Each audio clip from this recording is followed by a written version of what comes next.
Hello everyone. Today I want to talk about what do you do when you are so excited to homeschool your kids, but maybe some or one of your kids is not excited to be homeschooled.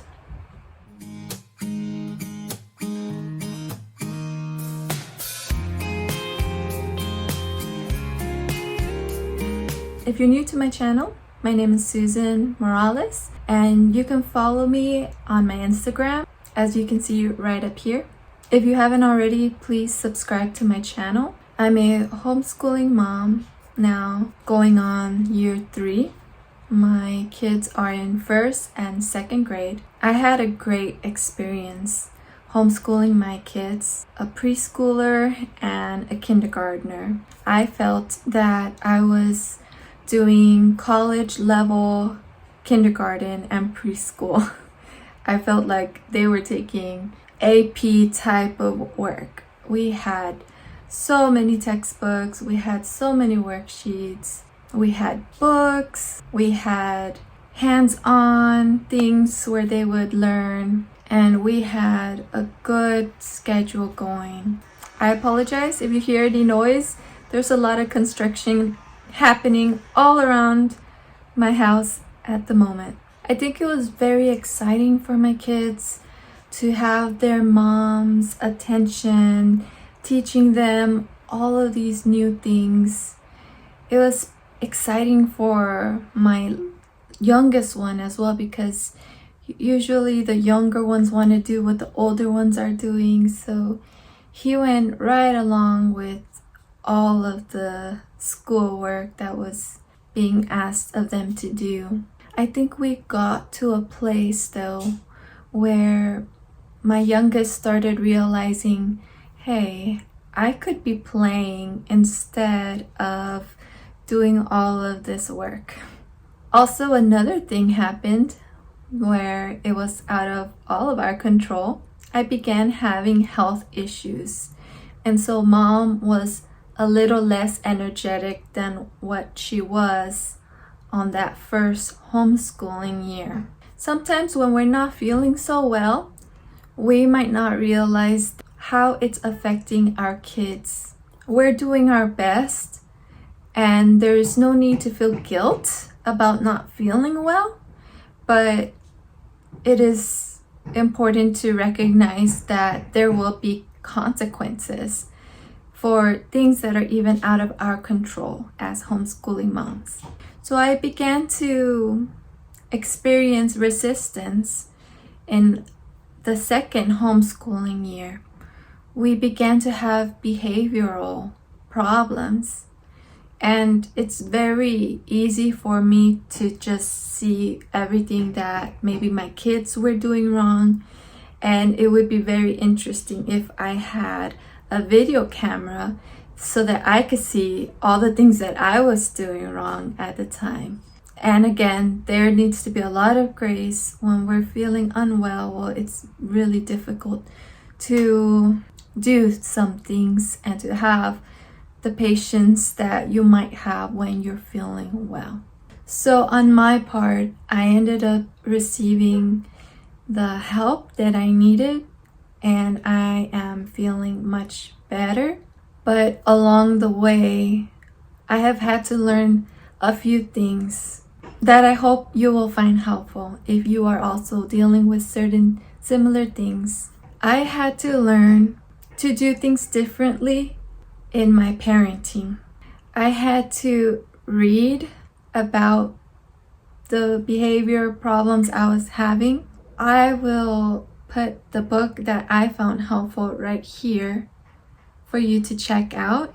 I have a video where I actually go more into detail about that on my other YouTube channel, which I will add it in the description of this video or attach it up there. But to summarize what I learned in that book very briefly, I learned that there were some things that I wasn't doing consistently, or I wasn't communicating as effectively as I could.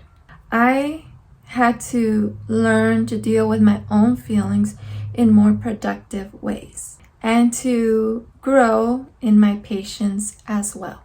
Another thing that I had to learn is to give my child more love and just appreciate my child as much as I can. Every single time that they're nearby, give them a hug, give them affection, snuggle with them on the couch, give them kisses. These are things that when life gets hard or our health takes a detour, these things can be some of the first things that slip out of our daily life on the same level as we may have been doing when they were cute little tiny baby infants. And every time I look at my son's face in particular, I remember he must remember how much I kissed him, how much I held him, all the smiles that I would always give him as a little child. And I imagine what he might feel in moments where he makes a mess and he doesn't see that face anymore, or he doesn't hear that tone anymore, or he doesn't get that hug when he cries like he used to when he was a baby. And I started to do more of those things, and I focused more on making sure that my child really feels as much love as possible. And I noticed a change in the way that my child responds to me. I had to learn to have a conversation with him and my daughter, and to choose the right time to have that conversation, and to use examples that were going to communicate the problem and why it's important to follow my direction. If it helps, this is the example that I gave them, which has helped. I told them, imagine if we had a child come in to your bedroom and the child just starts dropping things and making a big mess and breaking your favorite toys. And you tell that child, please stop. Those are my toys. Please don't touch them. And that child hears you, looks at you, and continues to do what you told them not to do. I said, would that be right? And my child looked like there were going to be tears, or there might have been one, as they thought about how personal that example was and how it would feel. And they said, no, that would not be right. I said, it would be wrong because those things don't belong to that child. Those things belong to you. You're the one that's in charge of your room, of the things that are in there. Those are your favorite things. And so that child should listen to you. You're in charge in that room, not that child. You are. They have to do what you say. They have to respect you. And I said, that's what happens when you don't listen to mom. And grown-ups tell you what to do because they have a big job, a big responsibility to take good care of you. They have lived a longer time than you, and they've learned the things that are not safe. And when we tell you something, not to do something, it's because we don't want you to get hurt. And you have to listen to us. You have to respect us. We're in charge in this house. The conversation went something like that, and I tried to keep my sentences, my words, as simple as possible so they can follow along. And I tried to keep it as brief as possible. And I asked them questions. I said something also about feelings. So we ended by talking about how each of us was feeling in that moment. I said, I feel frustrated because I want my children to obey me, something like that. And my children each gave the feeling that they were having. And since that conversation, I've been able to reference back to that conversation, and I don't even have to say all of those things. I just have hinted, do you remember our conversation? And that has helped a lot. It would be nice if that was it and End of story. Everything is going perfectly smoothly in our homeschooling, but actually we're still on that road where what I would like our homeschooling to look like each day, we're not there yet.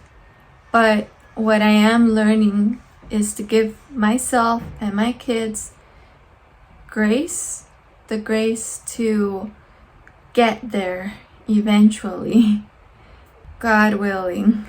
So right now, where we're at is we are doing the most important things first. We're making sure that we're eating healthy the first part of the day.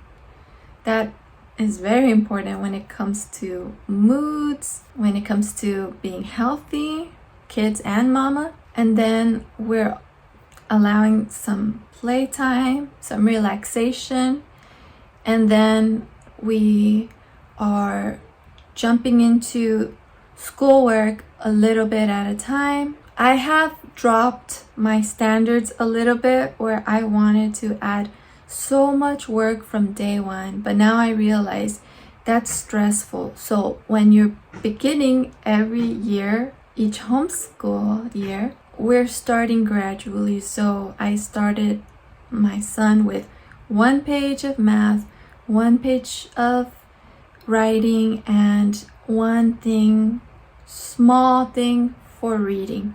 And little by little, as he's gotten used to it, okay, I'll add 2 pages of math.